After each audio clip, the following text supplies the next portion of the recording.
चाहिए सूर्यदेव। जीवन के आरंभ से हर प्रातः मैंने आपको तर्पण किया, उसके लिए बाहर आइए। मैंने सदा आपका सम्मान किया, उसके लिए बाहर आइए। आपके कारण जो मेरा अपमान हुआ, उसके लिए बाहर आइए। एक कवच कुंडल मुझे देकर भी मेरे मन को जो भेदा है आपने, उस पीड़ा के कारण बाहर आइए।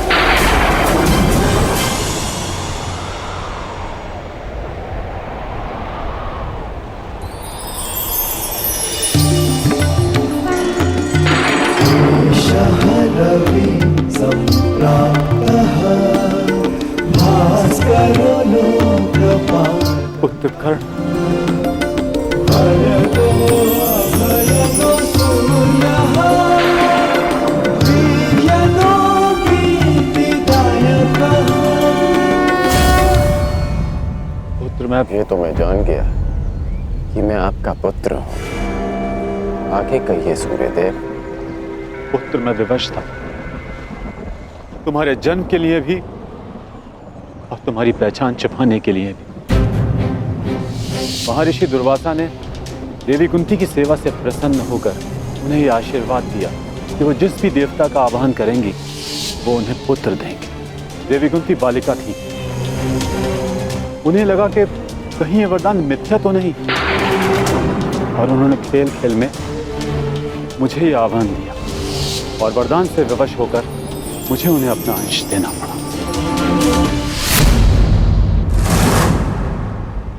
विवश थे आप?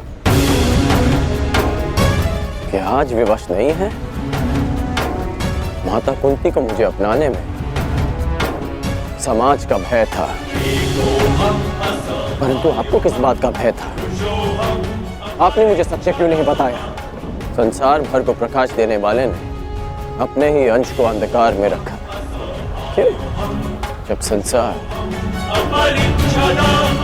मुझे सूत पुत्र कहकर नीचा दिखाता रहा, तब आपकी दृष्टि क्यों नहीं झुकी?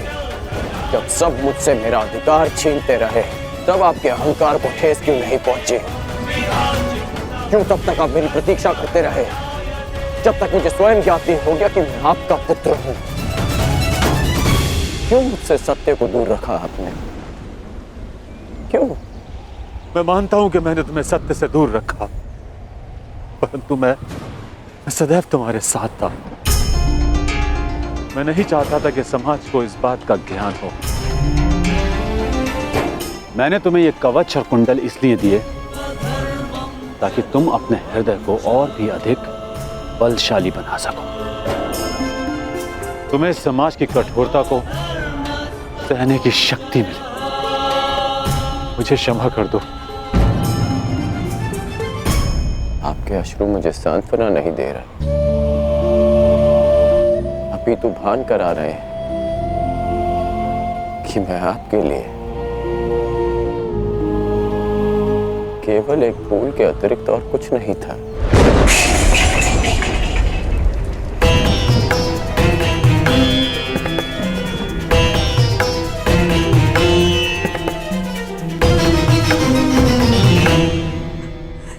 हे ईश्वर, मेरे पुत्र की सहायता करना।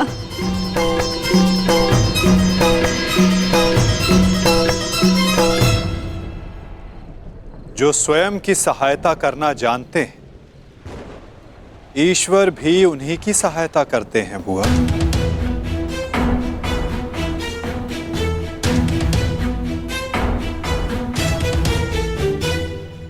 मैं सदा आपकी पूजा करता रहा, आपको तर्पण देता रहा, और भविष्य में भी मैं ऐसा ही करूंगा। मैं सदा आपका सम्मान करूंगा, क्योंकि मेरे लिए आप सदैव सबसे शक्तिशाली रहे। मेरा मन मलिन है आज, परंतु मेरे मन में आपके प्रति कोई मैल नहीं। एक बार अपने मुख से आपके जाने का समय आ गया है। कल प्रातः आपको सबके जीवन को अंधकार से निकालना। विश्राम कीजिए पिताश्री। कल्याण हो तुम्हारा। ऐसी अवस्था में भी तुमने अपने पिता को तृप्त किया। धन्य हो तुम दानवीर कर्ण।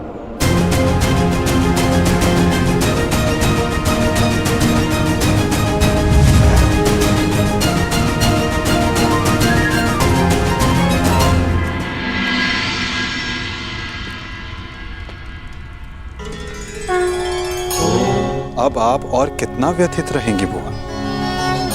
आप अपने कर्मों को संसार से छिपा सकती हैं, परंतु अपने कर्मों के फल को आप स्वयं से और कितना छिपाएंगी?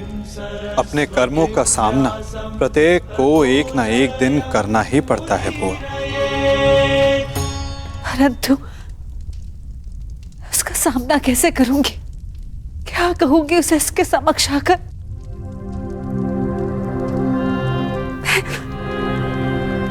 मैं कैसे उसे समझाऊंगी कान्हा? क्या ये सब इतना सरल है? यदि सब कुछ इतना सरल होता तो जीवन जीवन नहीं होता बुआ। मनुष्य को अपने भय का, अपने अतीत का सामना करना ही पड़ता है, और ये भेंट जितनी शीघ्र हो, मन से बोझ उतनी ही शीघ्र उतर जाएगा बुआ। जाइए बुआ, समय आ गया है सत्य का सामना करने का। समय आ गया आपको आपके ज्येष्ठ पुत्र से मिलने का।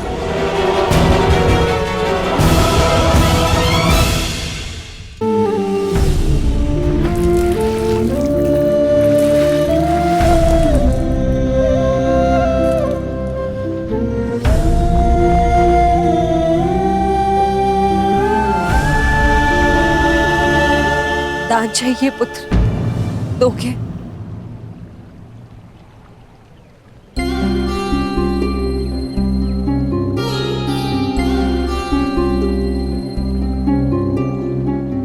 सुना है प्रातःकाल सूर्य को अर्घ देते समय यदि तुमसे कोई कुछ भी मांगे तो तुम कभी मना नहीं करते, उसकी इच्छा पूरी करते हो।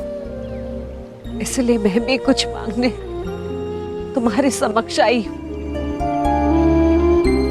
क्या इस दुर्भाग्यशाली माता को क्षमा दान दे पाओगे पुत्र?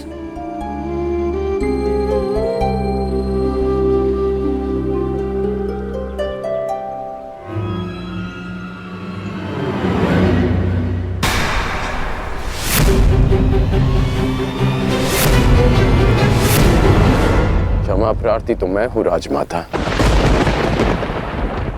राजमाता सब मत कहो पुत्र। क्यों? क्या अनुचित कह दिया मैंने? ये कि सत्य जानने के पश्चात भी मैं आपको राजमाता क्यों कह रहा हूं? मैं आपके गले क्यों नहीं लग रहा हूं?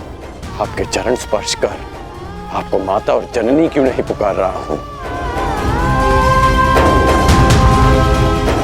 कहिए, क्या अनुचित कर रहा हूं मैं राजमाता? मैं आपको माता कहकर इसलिए नहीं पुकार रहा क्योंकि यह आपका कर्म फल है। आपने भी तो इसी भांति वर्षों तक ऐसा ही व्यवहार किया मेरे साथ, आशीष दिया, परंतु कभी अपना पुत्र कहकर नहीं पुकारा। अश्रु बहाए परंतु कभी मुझे गले से नहीं लगाया, कभी मुझे ममता नहीं थी। और आज वही माता मेरे समक्ष प्रेम जताने के लिए आ गई है। अधिकार का भाव कर्तव्य पूर्ण करने से मिलता है। आपने अपना कर्तव्य कभी पूर्ण नहीं किया, आज अधिकार जताने क्यों आ गई? मुझ पर आरोप लगाने से पूर्व मेरी व्याथा तो सुन लो पुत्र। मैं विवश थी जब तुम्हारा जन्म हुआ। मैं अविवाहित थी पुत्र। क्या करती मैं? मुझे तुम्हें त्यागना पड़ा। विश्वास मानो पुत्र। अनजाने में हुए अपराध का बोझ मैं आज तक अपने कंधे पे लिए हूँ।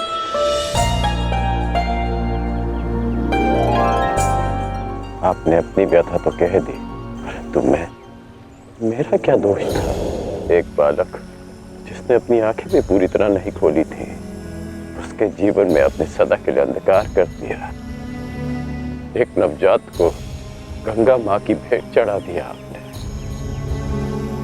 क्या आपने ये भी नहीं सोचा कि वो जीवित रहेगा या वो मर? कि यदि वो बच गया तो संसार उसे किस नाम से पुकारेगा? समाज उसे कितने ताने देगा कि उसका जीवन जीते जी नरक बन जाए? ये भी नहीं सोचा आपने। गंगा में इसीलिए बहाया ना क्योंकि गंगा मां पाप धोती है। मैं आपके लिए पापी था ना, केवल एक पाप, एक अभिशाप जिसे आप गंगा में बहाकर भूल गए। आश्चर्य की बात यह है कि कभी आपने मुझे खोजने का प्रयास नहीं किया, कभी ये जानने का प्रयास नहीं किया कि मैं जीवित हूं या मर गया।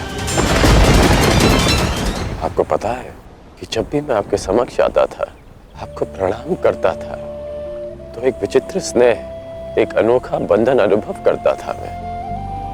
क्या आप कभी ऐसा अनुभव नहीं करती थी? तुम मेरे ही पुत्र हो।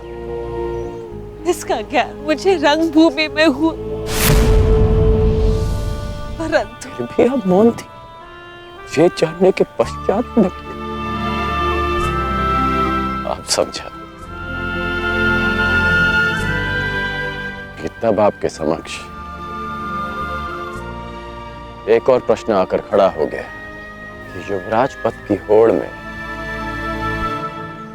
प्रदा कर रहे अपने सारे पुत्रों को कैसे बताएं कि जिसके कुल का वो अपमान कर रहे हैं वो उनका ज्येष्ठ भ्राता है। हस्तिनापुर के समक्ष यह सत्य कैसे बताएं कि मैं आपकी प्रथम संतान हूं? बोलिए राजमाता, कि आज अचानक क्या हो गया? ऐसा मत कहो पुत्र। मैं नहीं चाहती कि मेरे पुत्र एक दूसरे का रक्त बहे। मुझसे सहन नहीं होता पुत्र, मुझसे सहन नहीं होता। समझ गया कि आप यहाँ मेरे लिए नहीं, अर्जुन के लिए आई। कि आप मुझसे क्षमादान मांगने नहीं, अर्जुन का जीवन दान मांगने आई। आप मुझसे क्षमादान मांगने नहीं, अर्जुन का जीवन दान मांगने आई। आप यहाँ इसलिए आई कि मैं अर्जुन का वध ना करूं। ऐसा मत कहो पुत्र। मैं नहीं चाहती कि मेरा कोई भी पुत्र एक दूसरे का वध करे। ठीक है, समस्त हस्तिनापुर के समक्ष ये स्वीकार कर सकती हैं कि मैं आपका ज्येष्ठ पुत्र हूं।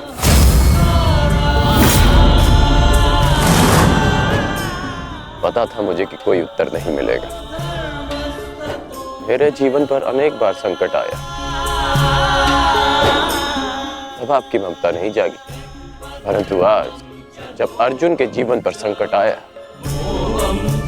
तब आप अपनी लज्जा, अपना सम्मान सब भूलकर मेरे पास आ गए।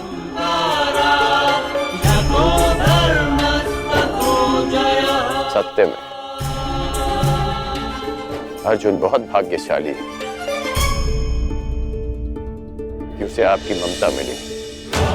मैं भले ही अर्जुन को युद्ध के द्वंद्व में हरा दूं, परंतु आज उसने मुझे ममता के द्वंद्व में हरा दिया। तुम्हारी अपराधी नहीं हूं मैं।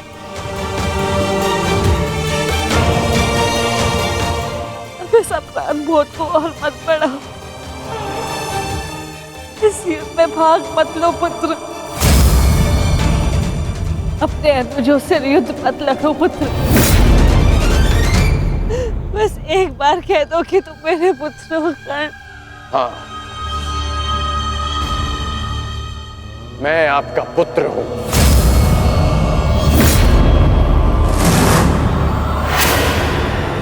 किंतु आप मेरी माता नहीं।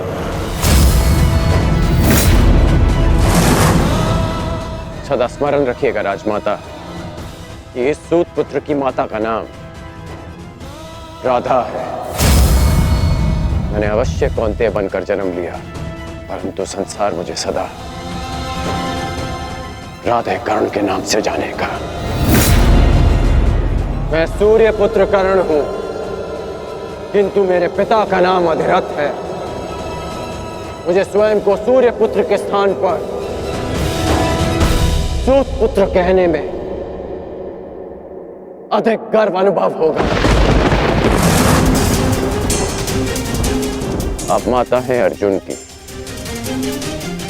सभी पांडवों की, क्योंकि आपने उन्हें पाला पोसा बड़ा किया, प्रेम दिया।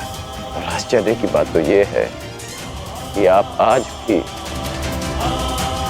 उन्हीं की माता बनकर इस सूत पुत्र राधे कर्ण के पास आई हैं, ये आश्वासन पाने कि आपके पुत्र सुरक्षित रहें। मेरे द्वार पर आए किसी भी याचक को रिक्त हाथ लौटने नहीं दे सकता मैं। राजमाता, मैं आपको रिक्त हाथ लौटने नहीं दूंगा। मैं वचन देता हूं कि इस महाभारत के पश्चात आपके 5 पुत्र जीवित रहेंगे, केवल 5। यदि अर्जुन ने मेरा वध किया तो भी, और मैंने अर्जुन का वध किया तो भी। यदि अर्जुन मेरे हाथों वीर गति पाता है तो मैं सब कुछ छोड़कर आपके पास आ जाऊंगा। मैं वचन देता हूं कि अर्जुन के अतिरिक्त आपके किसी पुत्र का वध नहीं करूंगा मैं।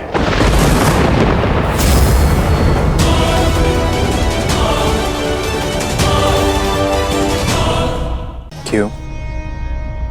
क्या ये उचित नहीं कि अब तुम स्वयं को सूत समझने की पीड़ा से मुक्त हो गए हो?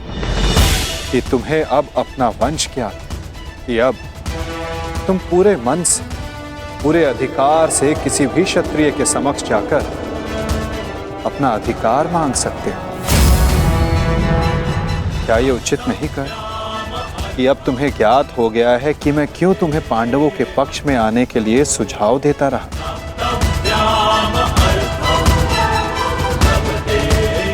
एक सत्य संसार बदल सकता है, और अब तुम्हारा संसार बदल चुका है मित्र। तो क्या ये श्रेष्ठ नहीं कि तुम अपना पक्ष और निर्णय दोनों बदल दो? तुम सबसे ज्येष्ठ कौंतेय होकर अर्जुन, भीम, युधिष्ठिर, इन सबसे ज्येष्ठ, और मुझे ये मानने में कोई संकोच नहीं कि तुम अर्जुन से अधिक श्रेष्ठ हो। परंतु ये 2 शक्तियां, ये 2 भाई विपक्ष में क्यों मित्र? यदि तुम और अर्जुन एक पक्ष में हो गए तो सृष्टि की कोई भी शक्ति तुम दोनों के समक्ष छोटी पड़ जाएगी।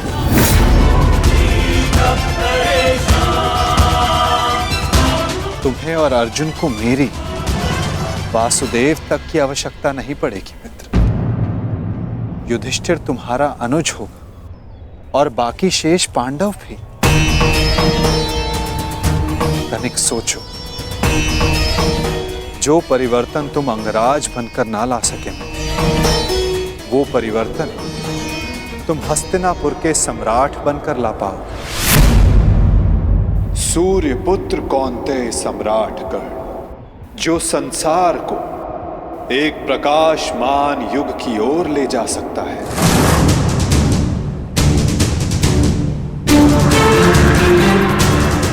मैं केवल तुम्हारे भविष्य की बात नहीं कर रहा हूं कर्ण, मैं उस भविष्य की बात कर रहा हूं जिसकी हस्तिनापुर को आवश्यकता है। इस संसार को, इस मानवता को आवश्यकता है। और यही सबके हित में है मित्र।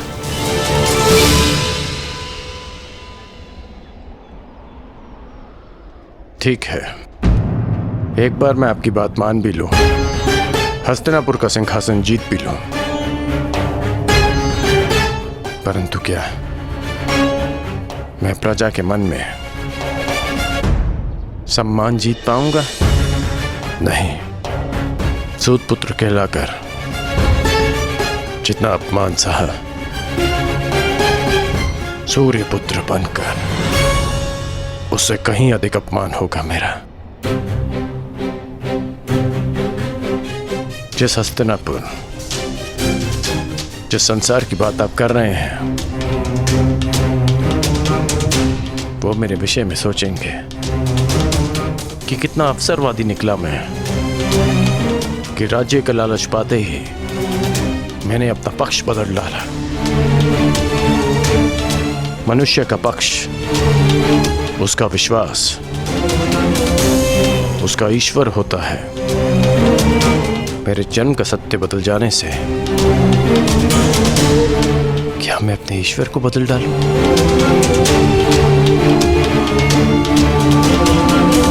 और अर्जुन, क्या ये उस महान धनुर्धारी का अपमान नहीं होगा? और युधिष्ठिर, जिसने 13 वर्ष वन में काटे, क्या ये उसके अधिकार का हनन नहीं होगा?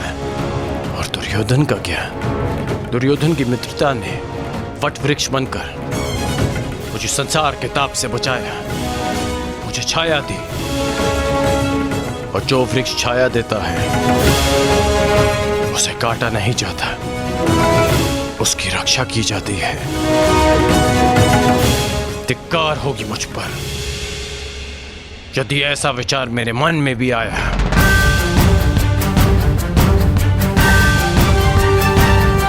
मैंने आपसे पहले भी कहा है कि मैं जन्म में नहीं, कर्म में विश्वास रखता हूं। मैं कुल, वंश, जाति में नहीं, कौशल और पुरुषार्थ में विश्वास रखता हूं। जब मेरी जन्म माता ने मुझे त्यागा तो एक सूत ने मुझे पाल पोस के बड़ा किया।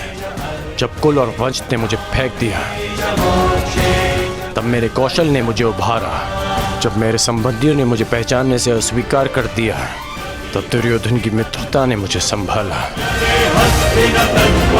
सच कहूं तो आज मैं पहले से भी कहीं अधिक दुर्योधन का ऋणी हो गया हूं। और आप कह रहे हैं कि मैं अपना पक्ष बदल लूं?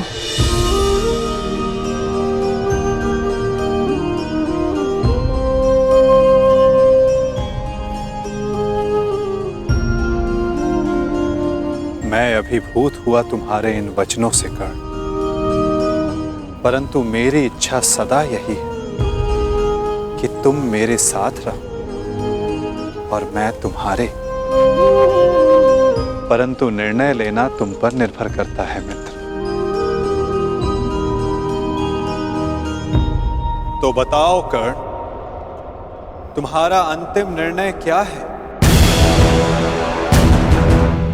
तुम्हारे नए परिचय का, इस सत्य के भान का क्या निष्कर्ष है? एक ही निष्कर्ष है और एक ही निर्णय। या तो मेरे मित्र दुर्योधन के शीश पर राज मुकुट होगा या इस कर्ण के धड़ पर शीश ही नहीं होगा।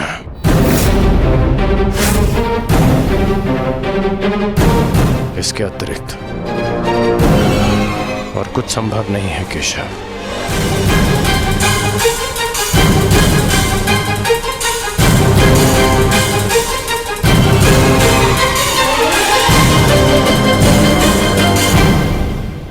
आपसे एक विनती है केशव कि मेरी जन्म कथा गुप्त रखिएगा। यदि युधिष्ठिर को इसका ज्ञान हुआ तो वो सिंहासन को ठुकरा देगा, और यदि उसने साम्राज्य मुझे सौंप दिया तो मैं उसे दुर्योधन को सौंप दूंगा। और यदि समाज को इसका भान हो गया तो वो माता कुंती को ठुकरा देंगे। इसलिए यह सत्य है हमारे मध्य ही रहे, यही श्रेष्ठकर है।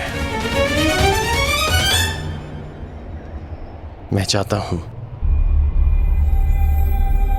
कि आप मेरी मृत्यु तक मुझे राधे कहकर पुकारें, कौनते ही नहीं।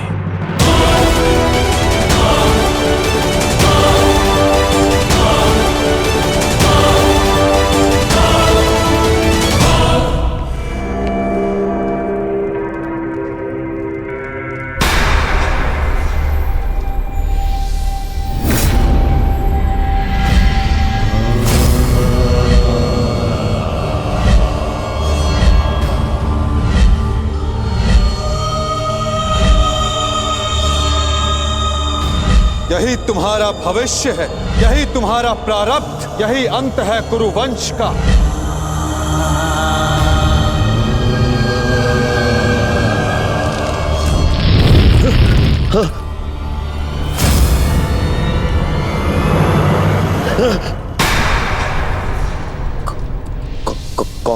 कौन है आप?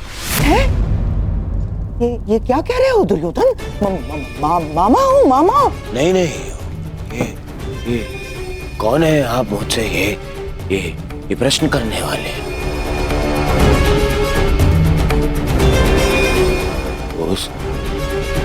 उस छली ने, उस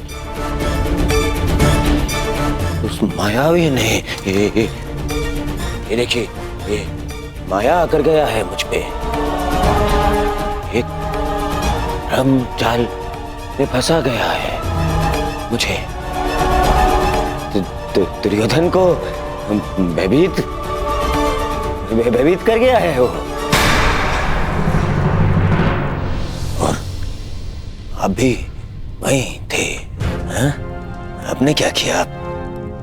आप खड़े खड़े मेरा अपमान देखते रहे। देखो दुर्योधन, तुम भूल रहे हो, वो मैं ही था जिसने उस वासुदेव को बंदी बनाने की योजना बनाई थी। मैं ही था वो। ये तो देखो, क्रोध करने का समय नहीं है ये। और तुम्हारा ये क्रोध मुझ पर बाद में करना, समझ गए? पहले इस बात से अवगत हो जाओ कि हस्तिनापुर में क्या घटित हो रहा है।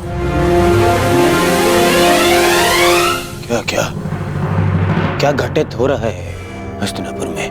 वही तो मैं तुम्हें कब से बताने का प्रयास कर रहा हूं, परंतु तुम हो कि सुन ही नहीं रहे हो। तुम्हें कदाचित अनुमान नहीं है कि तुम्हारा परम मित्र कर्ण तुम्हारे नाक के नीचे क्या कर रहा है। क्या कर रहा है मेरा मित्र? जब तुम उस वासुदेव के माया के भ्रम के पश्चात स्वयं को संभालने का प्रयास कर रहे थे, तब सभा से वासुदेव के साथ कर्ण ने भी प्रस्थान किया था। दुर्योधन, दोनों साथ थे। दोनों साथ थे। हाँ, और केवल इतना ही नहीं दुर्योधन, तुम्हारे शत्रुओं की माता कुंती के साथ तुम्हारे परम मित्र कर्ण ने बहुत समय व्यतीत किया। बहुत। कहीं ऐसा तो नहीं दुर्योधन कि उस छलिए वासुदेव की माया में फंसकर कर्ण पांडवों के पक्ष में? ऐसा हो सकता है ना दुर्योधन? नहीं, ऐसा नहीं हो सकता। ना, हो सकता है। नहीं, मुझे कर्ण से मिलना है। इसे शाम मिलना है।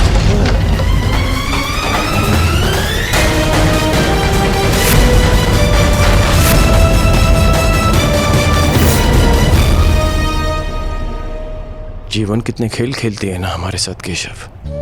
जीवन भर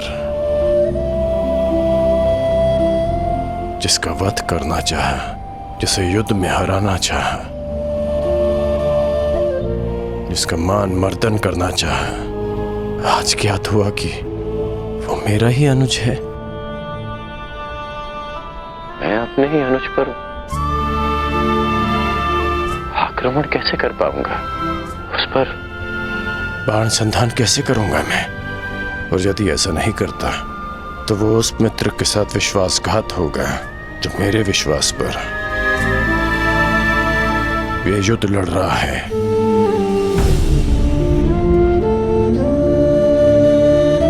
क्यों नियति हमारे साथ ऐसा खेल खेलती है? क्यों वो दो भाइयों को शत्रु बनाकर सामने ले आती है? क्यों वो उन्हें एक दूसरे के रक्त का प्यासा बना देती है, जिनकी धमनियों में एक ही रक्त बहता है? ये कैसी नियति है केशव?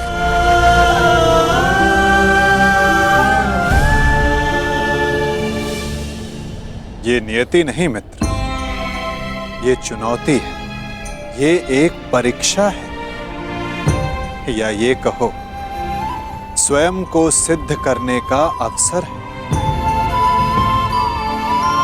इतनी कठिन परीक्षा, इतनी कठोर चुनौती, इतना पीड़ादायक अवसर। मनुष्य अपनी परीक्षा नहीं चुनता कर्ण, ये परीक्षा है जो स्वयं अपना पात्र चुनती है। ये चुनौती है जो परखने के लिए स्वयं अपना पात्र चुनती है कवचधारी वीर। माटी के तट नदी की धीमी धारा के किनारे होते हैं और कठोर पाषाण को नदी के वेग से लड़ना होता है। एक सामान्य पाषाण को हथौड़ी और छेनी की मार सहनी होती है, परंतु जिसे हीरा बनना हो उसे धरती के भीतर गहन दबाव और ताप को सहना होता है। माला बनने के लिए अपने हृदय को सुई से भिदवाना होता है। प्रकाश देने के लिए स्वयं को जलाना होता है। बांस सब होते हैं कर्ण, परंतु बांसुरी बनने के लिए तन पर घाव खाना पड़ता है।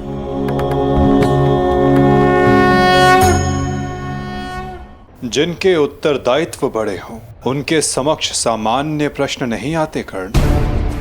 जिन्हें युद्ध की हुंकार भरनी होती है उन्हें लाक्षागृह की अग्नि से निकलना होता है। जिन्हें युद्ध का परिणाम देना होता है उन्हें अपना कवच भिदवाना होता है। मृत्युंजय बनने की चाह रखने वालों को प्रति क्षण मरना होता है। ये तुम्हारे समक्ष आई सबसे बड़ी दुविधा नहीं है कर्ण, सबसे बड़ी चुनौती है, सबसे बड़ा अवसर है। अब इसका चयन करना तुम पर निर्भर करता है कर्ण कि इसमें भाग लो या भाग जाओ। तो यह सब पहले आपने क्यों नहीं बताया केशव? यदि तब बता देता तो आज तुम्हारे समक्ष मृत्युंजय बनने का अवसर नहीं आता। एक मित्र के रूप में आपने मुझे बताया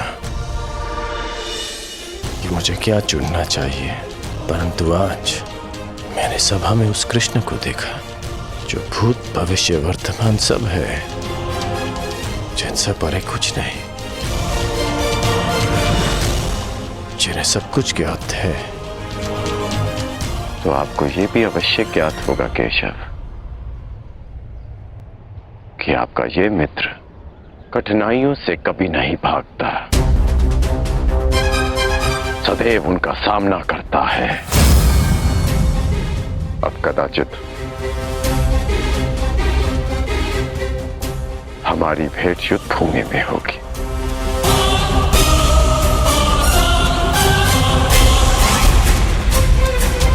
बड़ी बात केशव।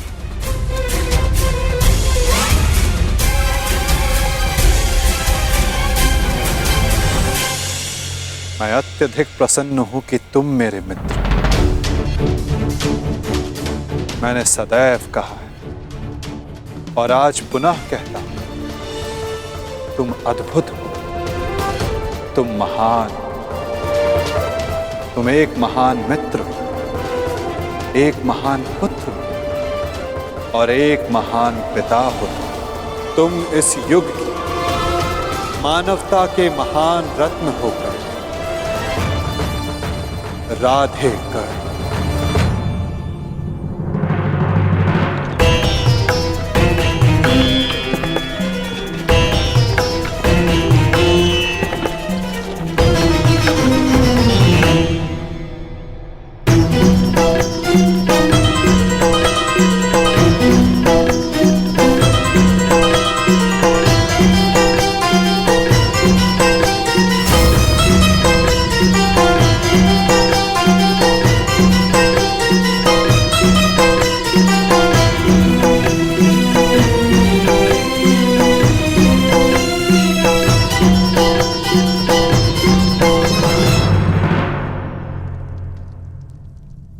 तो ठीक है, युद्ध को चुना है कौरवों ने और आज पहली बार मैं उस दुर्योधन के प्रति कृतज्ञ हूं, क्योंकि उसने वो चुना है जो मैं स्वयं चाहता था। अब अगला कदम क्या होगा वासुदेव? निर्देश करें, क्या करना है हमें? कुरुक्षेत्र।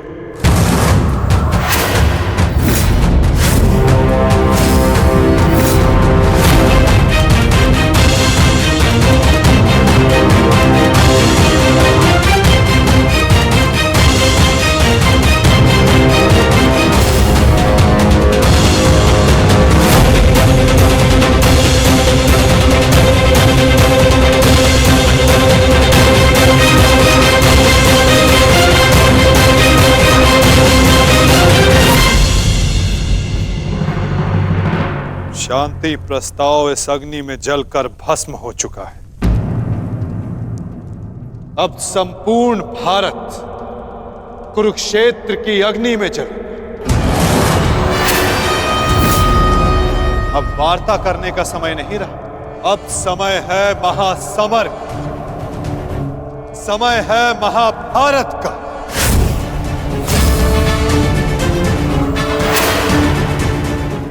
अब जीवित रहना है तो विजयी होकर या फिर मृत्यु का आलिंगन करना।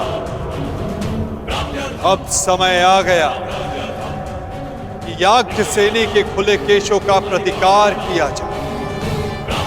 समय आ गया कि आप पांचों अपनी प्रतिज्ञाएं पूरी करें। अब समय आ गया कि संपूर्ण भारतवर्ष को पाप मुक्त किया जाए।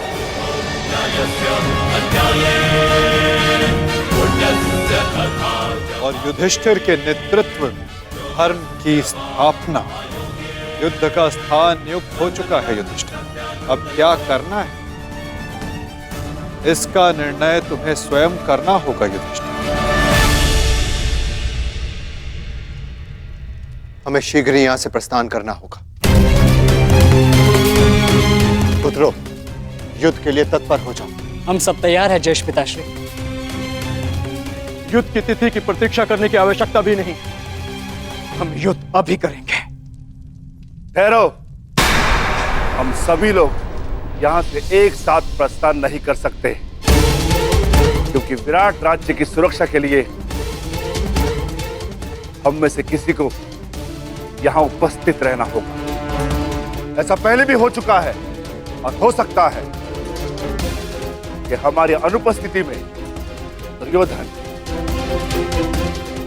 विराट राज्य पे आक्रमण कर दे। इसीलिए हम में से किसी को भी यहां उपस्थित रहना होगा। उसकी आवश्यकता नहीं।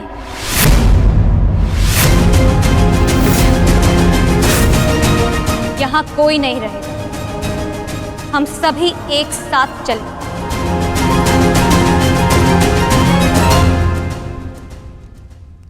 नहीं पांचाली, कुरुक्षेत्र में स्त्रियों का कोई स्थान नहीं। यदि तुम बाहर रहोगी तो मन युद्ध में नहीं, हमारी रक्षा करने में लगा रहेगा। तुम्हारा कुरुक्षेत्र में जाना उचित नहीं। उचित तो मेरा द्यूत क्रीड़ा भवन में जाना भी नहीं था आर्य, परंतु यदि मुझे वहां ले जाया गया तो अपना प्रतिकार लेने में कुरुक्षेत्र भी जाऊंगी।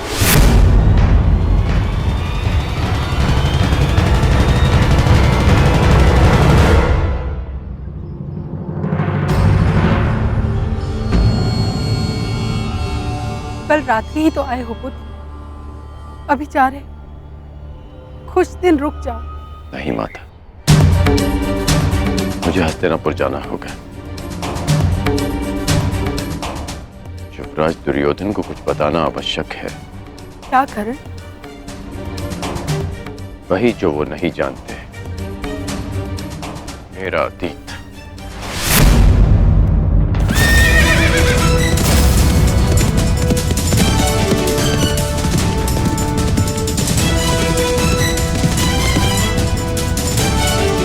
ऐसा मत करो पुत्र, इसकी क्या आवश्यकता है?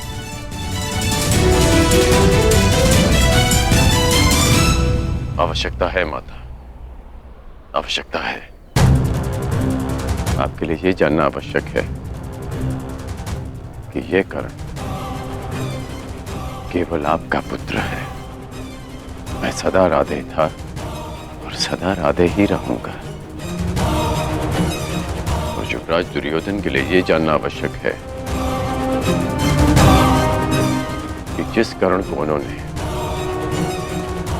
पांडवों के विरुद्ध सबसे घातक अस्त्र समझा था, वो कर्ण पांडवों का ही ज्येष्ठ है।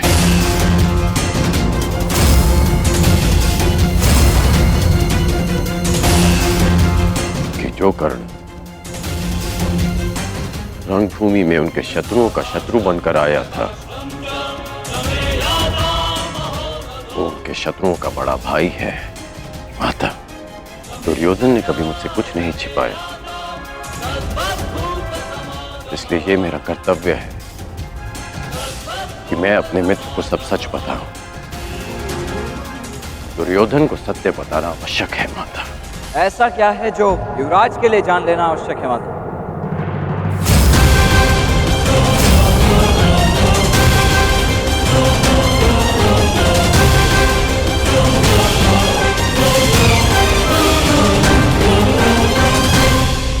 कुछ नहीं वृषेण, तुम्हारे पिता युवराज को ये बताना चाहते हैं कि इस युद्ध में तुम उनकी ओर से भाग लोगे।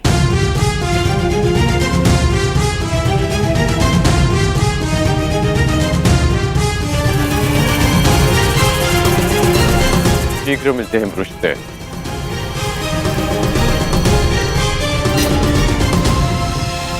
प्रणिपात माता।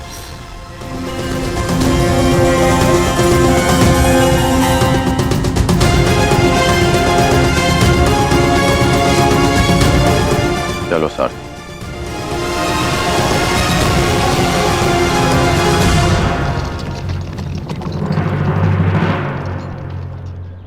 सखी उचित कह रही है विकोदर।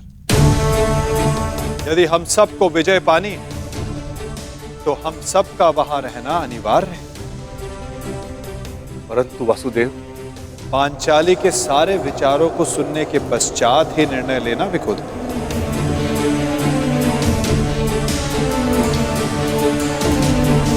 परंतु ये उचित नहीं। पांचाली, तुम कुरुक्षेत्र क्यों जाना चाहती हो?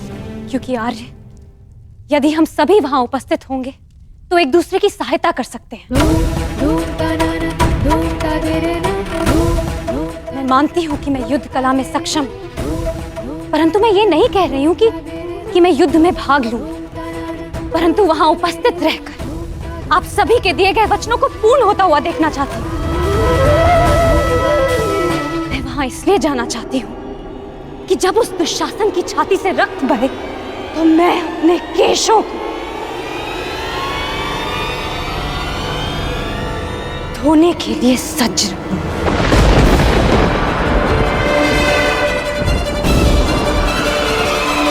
और जब दुर्योधन की मृत्यु निकट हो तो वो मेरी आंखों में देख सके और उस उसे हमेशा स्मरण रहे कि उसे दंड मिला है, वीर गति नहीं।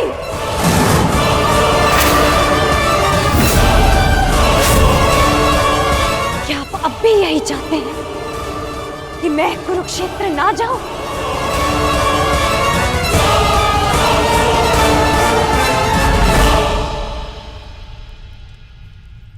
कुरुक्षेत्र के लिए कूच का आदेश दीजिए केशव। अब कौरवों का संहार निश्चित है।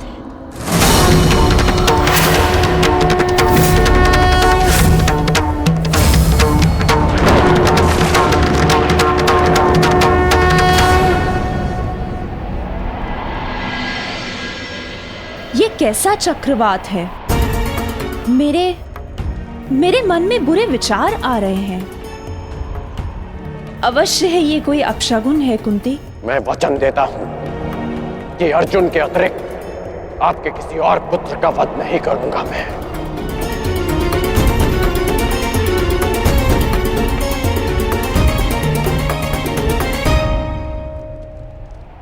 अब और नहीं, मुझे सत्य बताना ही होगा। सत्य? कैसा सत्य?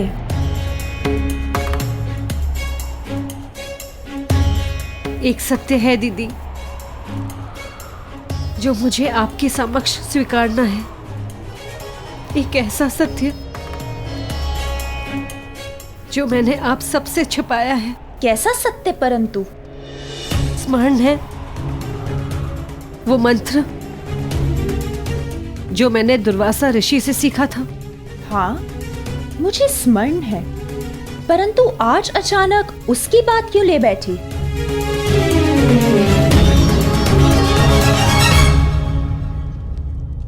आप सब जानते हैं, आर्य पांडु के निर्देश पर मैंने और माधुरी ने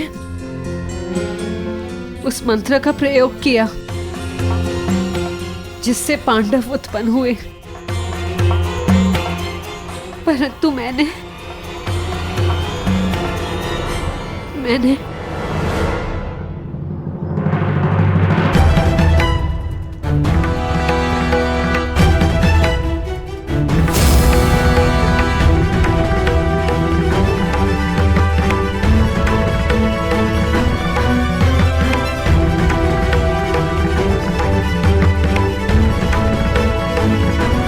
कर्ण यहाँ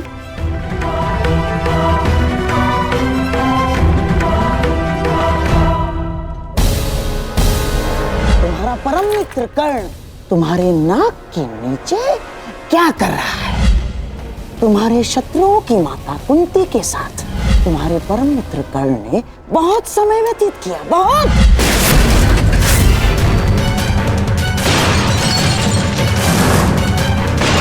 दुर्योधन, दुर्योधन देखो, देखो, शांत हो जाओ, अपने क्रोध को काबू में रखो। दुर्योधन, दुर्योधन, ये क्या कर रहे हो तुम?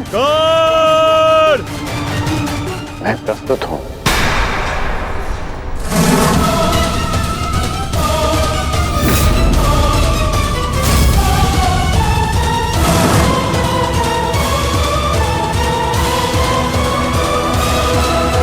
मैं तुमसे कुछ पूछना चाहता हूँ कर्ण। मैं भी तुम्हें कुछ बताना चाहता हूं। मेरी परिस्थितियां बदल गई हैं, समीकरण बदल गए हैं, पहचान बदल गई। ठीक कहा तुमने, ठीक कहा तुम।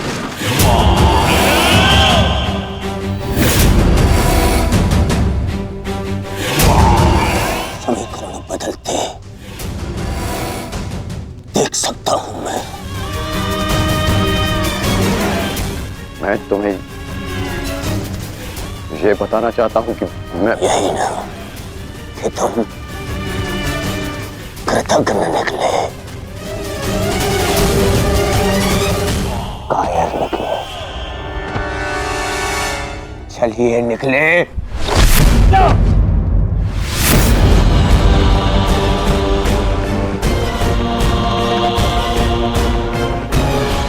क्या कर रहे हो? क्या कर? दंड दे रहा हूं। एक भगोड़े को, एक कृष्ण भक्त को, एक भगोड़े को जो युद्ध से पूर्व ही भाग रहा है। शांत हो जा, शांत हो जा।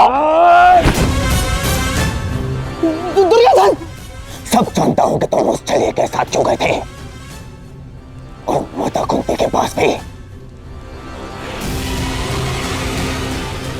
तुम्हें क्या लगा मुझे क्या नहीं होगा? हाँ? अब मुझे केवल इतना बता दो कि क्या तुम उस छलिए के पक्ष में चले गए हो? क्या नया षड्यंत्र रचा रहा है वो छलिया मेरे विरुद्ध? बताओ मुझे कर्ण। क्या हो गया है तुम्हें? ऐसा कुछ नहीं है और न कभी हो सकता है। मैं अपने मित्र का साथ छोड़कर कभी नहीं जाऊंगा।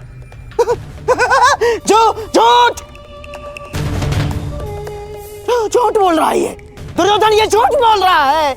मैं झूठ नहीं बोल रहा हूं और आपने फिर से षड्यंत्र रचना शुरू कर दिया गांधार राज। हाँ तो बताओ मुझे क्या वार्ता करने गए थे तुम उन पांडवों की माता के साथ? मित्र, मैं बताती हूँ दुर्योधन।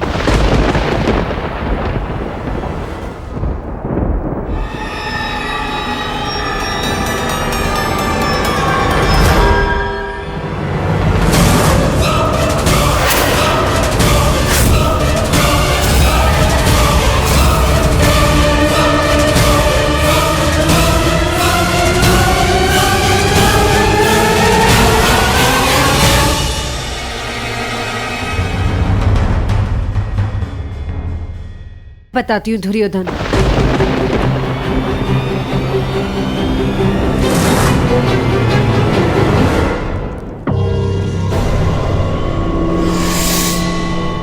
अब तो माता कुंती भी है ही, तो बताओ मुझे कर्ण, मेरी शत्रुओं की माता ने क्या योजना बनाई है? क्या क्या क्या षड्यंत्र रचा है?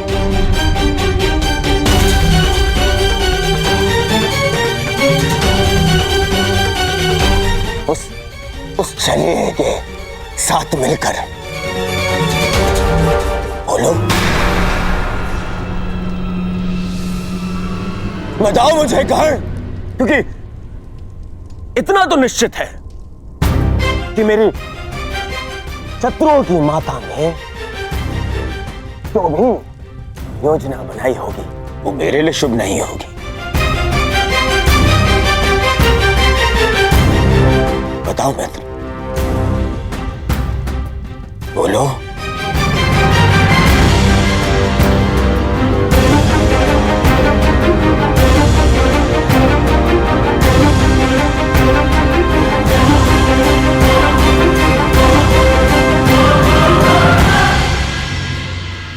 आप बताइए काकेशरी, क्या ये चल क्या रहा है? क्या छल करने का, किसी और का अधिकार को अपने नाम पे कर लेने का गुण आपने उन पांडवों से सीखा है या फिर उन पांडवों को ये गुण आपसे विरासत में मिला है?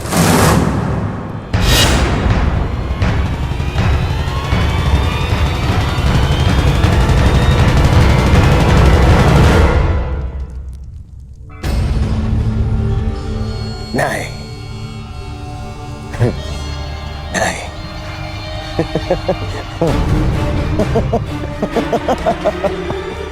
मैं भी कितना मूर्खतापूर्ण प्रश्न कर रहा हूं।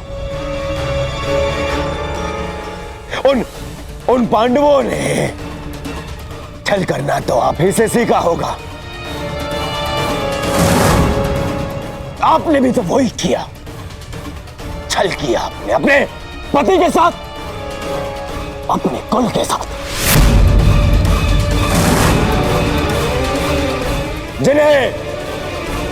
संसार पांडु पुत्र मानता है, वो तो पांडु के पुत्र है ही नहीं।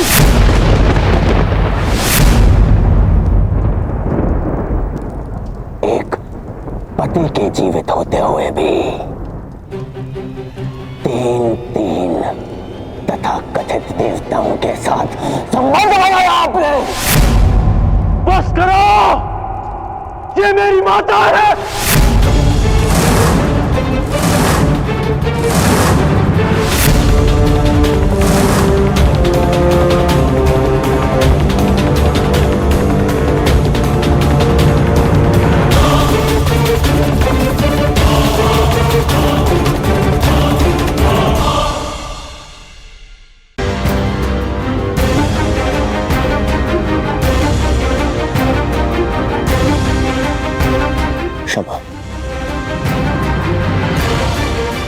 क्षमा कर दीजिए राजमाता।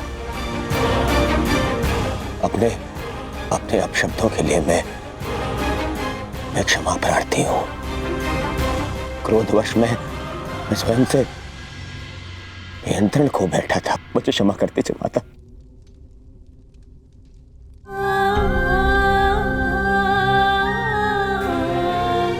क्षमा कर दीजिए।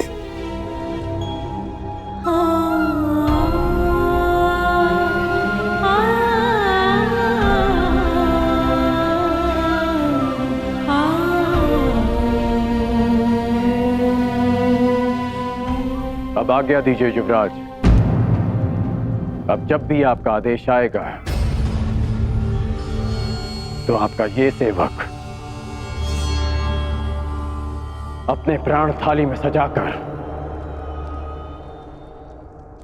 आपको अर्पित करने के लिए सामने आ जाएगा। बस एक निवेदन है कि फिर से मुझे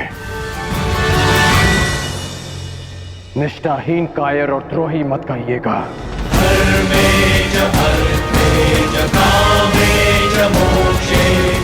आज मैं आपको एक वचन देता हूं युवराज। इस युद्ध के केवल दो परिणाम आएंगे। पहला, इस युद्ध के पश्चात आपके शीश पर राज मुकुट होगा, या दूसरा, इस कर्ण के धड़ पर शीश ही नहीं होगा।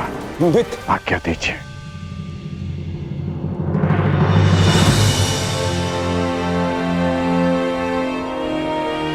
क्षमा कर दो मुझे, क्षमा कर दो। मैं उस छलिए के माया से भ्रमित हो गया था मित्र। मैं भीत हो गया था, स्वयं पर से विश्वास खो बैठा था, और तुमसे भी। मुझे लगा कि कहीं वो छलिया मुझसे मेरा मित्र छीन न ले। मुझे क्षमा कर दो मित्र।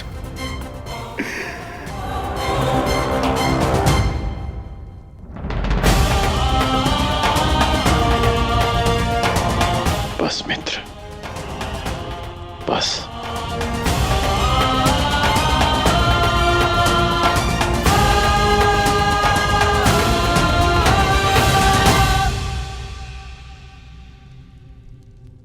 मेरे जीवन के अंतिम क्षण तक ऐसा नहीं होगा मित्र। तुमसे तुम्हारा मित्र मृत्यु अवश्य छीन सकती है,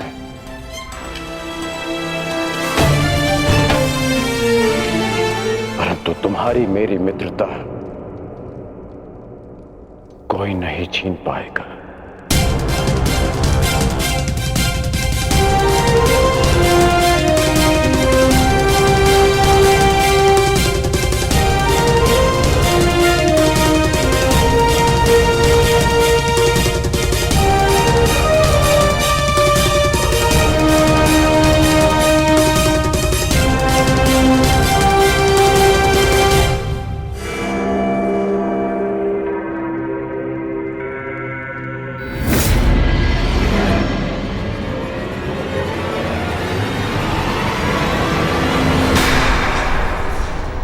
मुझे मेरे मित्र से जीवन भर का आश्वासन मिल गया है मामाश्री। अब कभी मेरे मन में मेरे मित्र के विरोध में विष भरने का प्रयास मत करना। मेरा मित्र मेरे साथ है।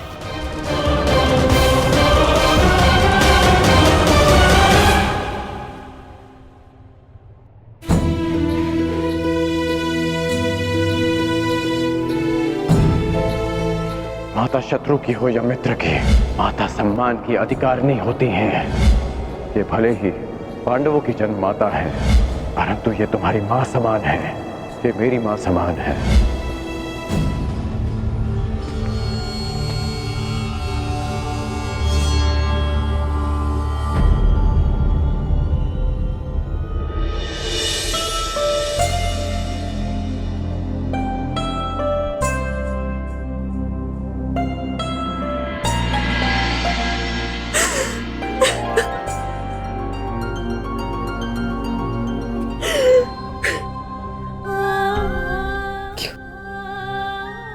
तुमने ऐसा क्यों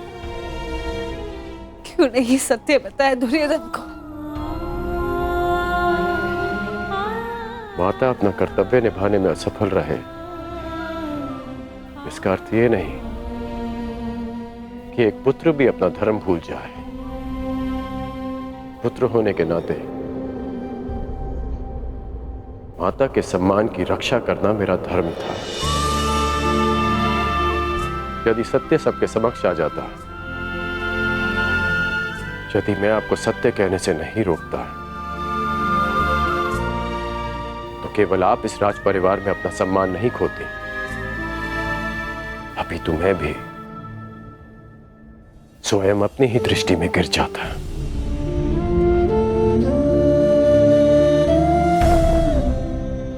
मानता हूं कि मैं आपसे शुद्ध हूं, परंतु आप ही का पुत्र होना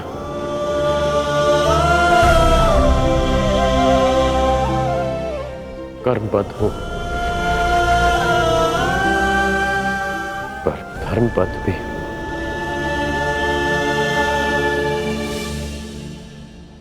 कहां से लाए उतना साहस? कैसे अर्जित किया इतनी पीड़ा सहने का सामर्थ्य? कैसे आई उदारता तुम्हारे हृदय में? तुम्हारा हृदय तो मां से भी विशाल है। कौन हो तुम?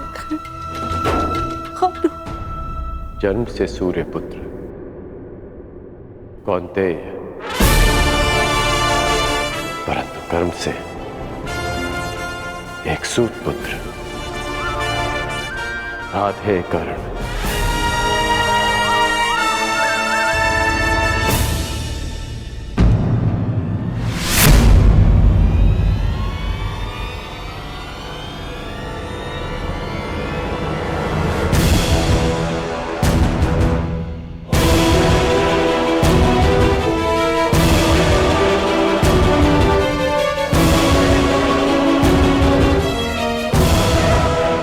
अंगराज, मैं कुंती से एकांत में बात करना चाहता हूं।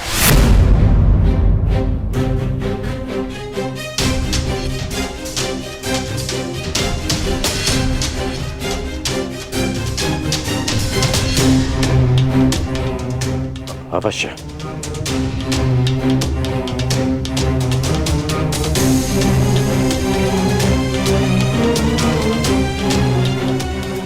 बड़ी बात।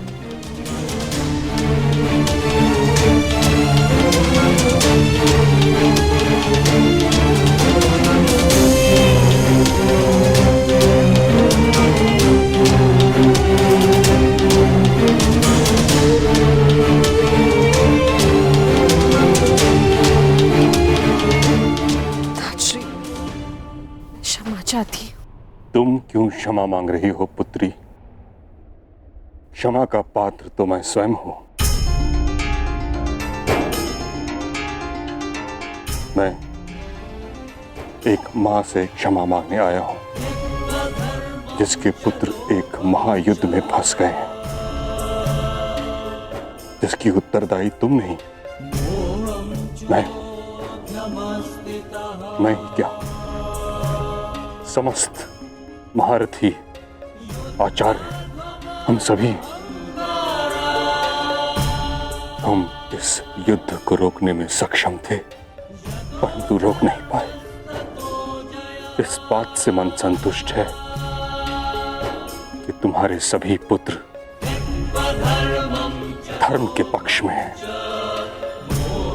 यदि उनमें से कोई एक भी मेरे पक्ष में होता तो मैं उसकी रक्षा के लिए कुछ भी कर सकता था।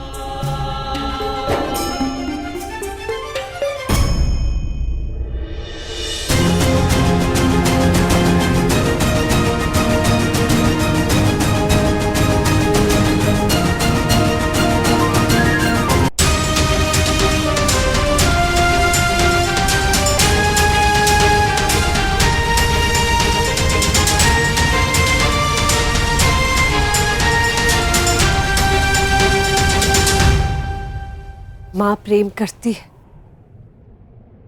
और पिता न्याय करते हैं।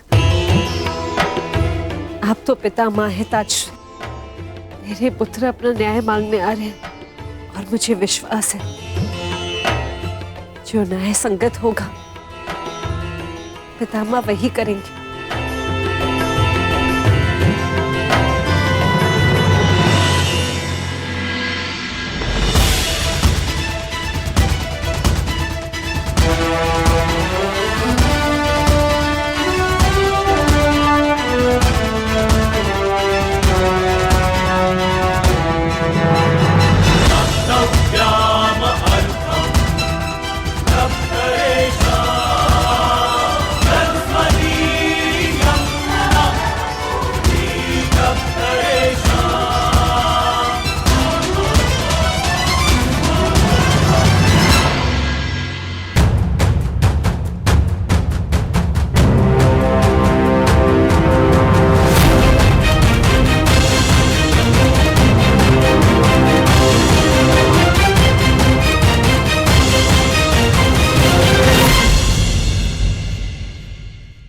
माता, क्या आज मैं आपसे कुछ मांग सकता हूँ? हाँ पुत्र, अवश्य। जिस युद्ध में मैं आज जा रहा हूँ माता, वहां या तो मैं विजयी होके लौटूंगा और या फिर वीर गति को प्राप्त हो जाऊंगा।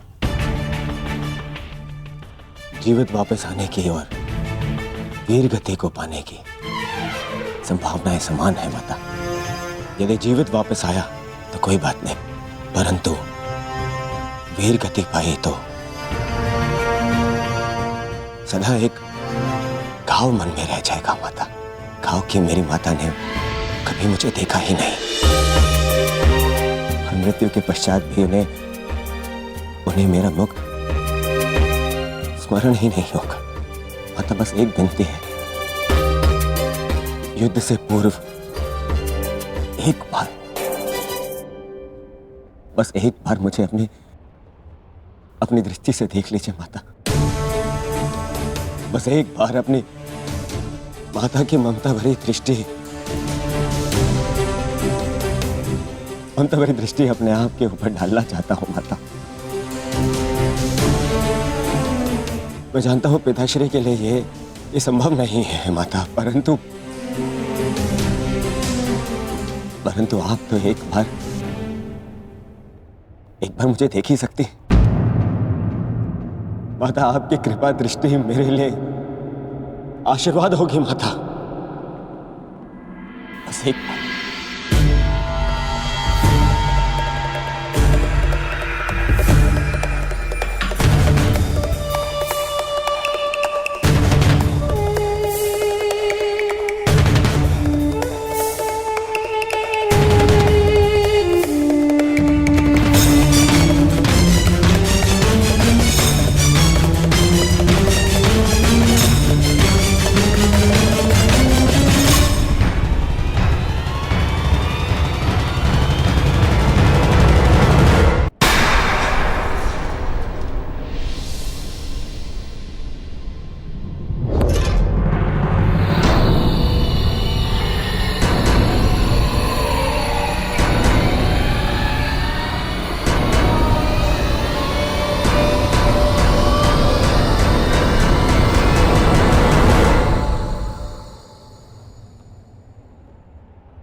पुत्र नहीं, अभी सही समय नहीं आया है। परंतु ये माता वचन देती है कि जिस दिन तुम्हें मेरी दृष्टि की आवश्यकता पड़ेगी, उस दिन ये माता अपने पुत्र के लिए अपने पति को दिया प्रण भी भूल जाएगी।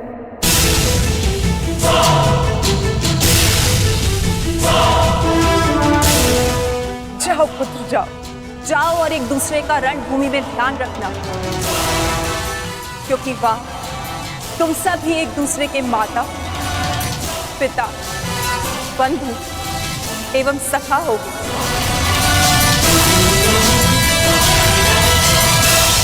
अब आज्ञा दीजिए और आशीर्वाद दीजिए। आज मुझे आपके आशीर्वाद की बहुत आवश्यकता है।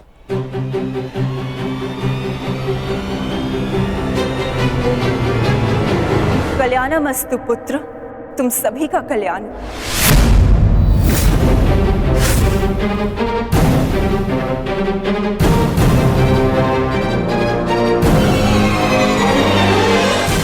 आपने विजयी भव का आशीर्वाद नहीं दिया माता।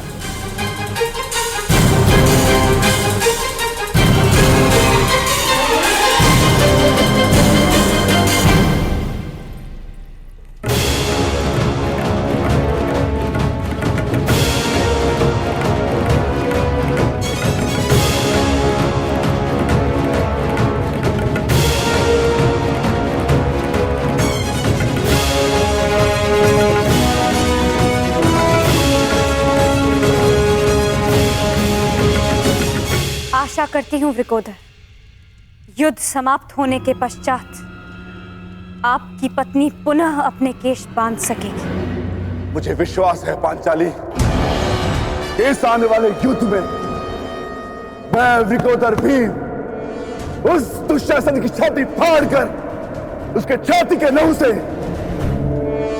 तुम्हारे केश सींच पाऊंगा।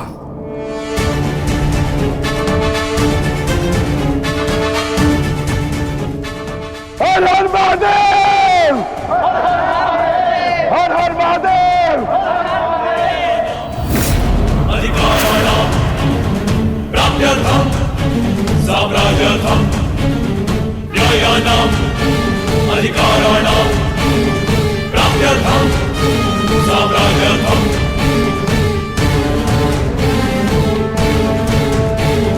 दुर्गलहो क्रूरोवेशः रत्नमिदं सत्याग्निर्भयो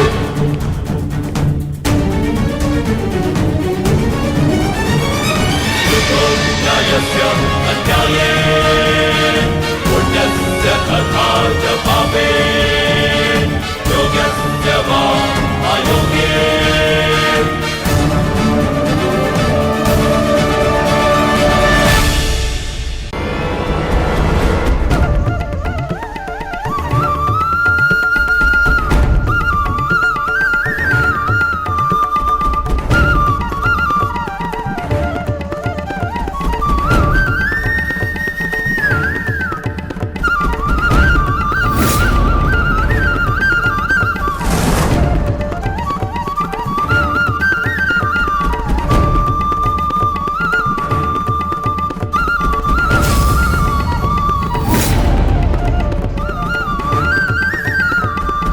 चाहे जो भी पक्ष जीते, परंतु हानि दोनों ही पक्षों को होती है।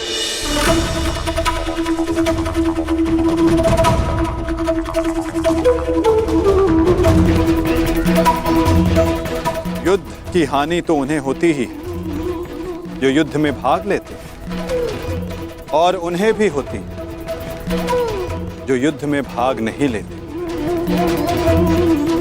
और अब जो मैं बताने जा रहा हूं, यहां उपस्थित कुछ लोगों को यह ज्ञात है, और जिन्हें ज्ञात नहीं है वो इस बात को जान लें।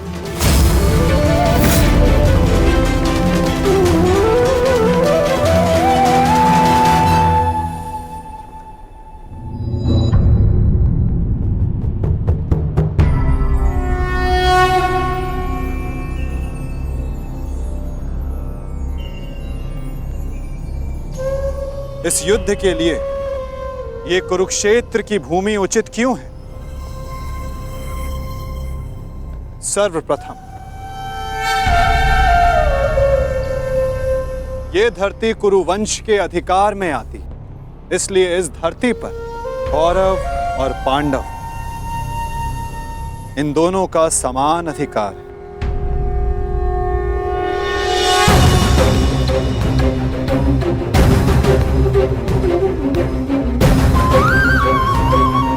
ये भूमि, ये पवित्र स्थल देव नदी सरस्वती के दक्षिण और दृश्यवाही के उत्तर दिशा में आता है। ये भूमि, ये भगवान परशुराम के यज्ञ कुंडों से घिरा हुआ है और उन भगवान परशुराम के 3 शिष्य भी इस युद्ध में भाग ले रहे हैं। महर्षि कुरु ने बरसों तक इस भूमि को जोता और देवों से यह वरदान प्राप्त किया कि जो भी इस भूमि पर मृत्यु प्राप्त करेगा उसे मुक्ति मिलेगी, स्वर्ग मिलेगा।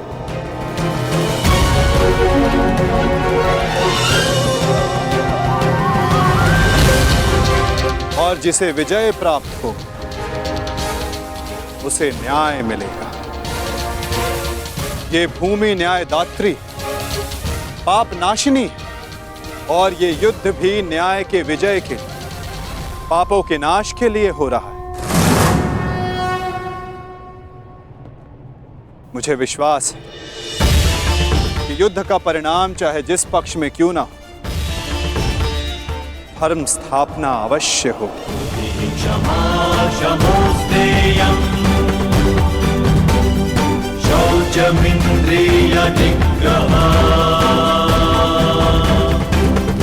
आज से 1 सप्ताह के बाद युद्ध की तिथि निर्धारित हुई। दोनों ही पक्षों के पास युद्ध की तैयारियां करने के लिए 1 सप्ताह का समय है।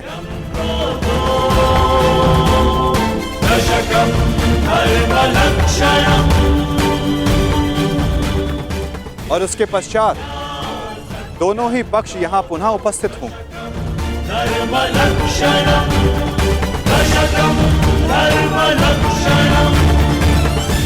युद्ध के नियम निर्धारित करेंगे, फिर आरंभ होगा महाभारत का।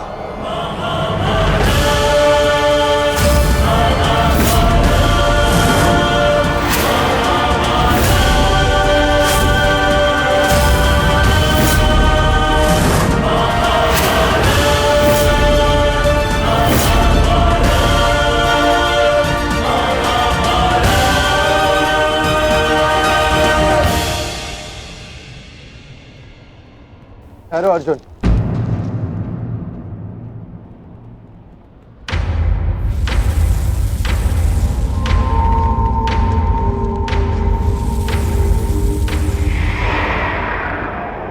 युद्ध से पहले भी आप हमारे श्रद्धेय थे, युद्ध में भी होंगे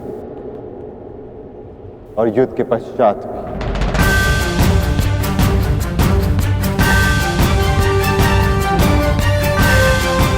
प्रणिपात। आयुष्मान भव।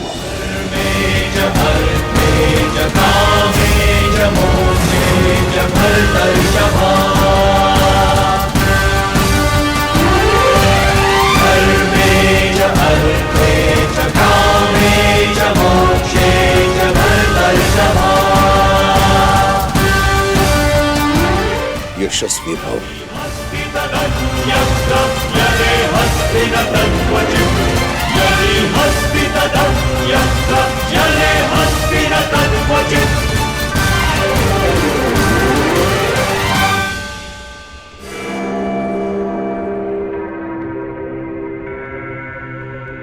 ये क्या था पितामह, जिन्हें हम युद्ध में परास्त करके उनका अंत करना चाहते हैं, उन्हें आप लंबी आयु का आशीर्वाद दे रहे हैं। ये दुर्योधन जब छोटे आशीर्वाद मांगे तो उनको आशीष देना बड़ों का कर्तव्य है।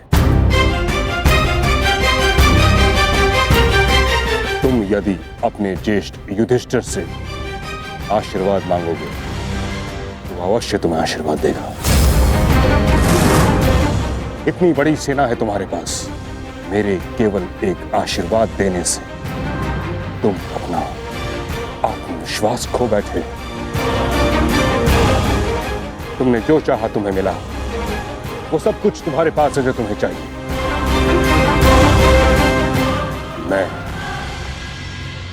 तुम्हारे पक्ष में इस युद्ध में खड़ा हूं, परंतु पांडवों को भी मेरे आशीर्वाद का अधिकार है।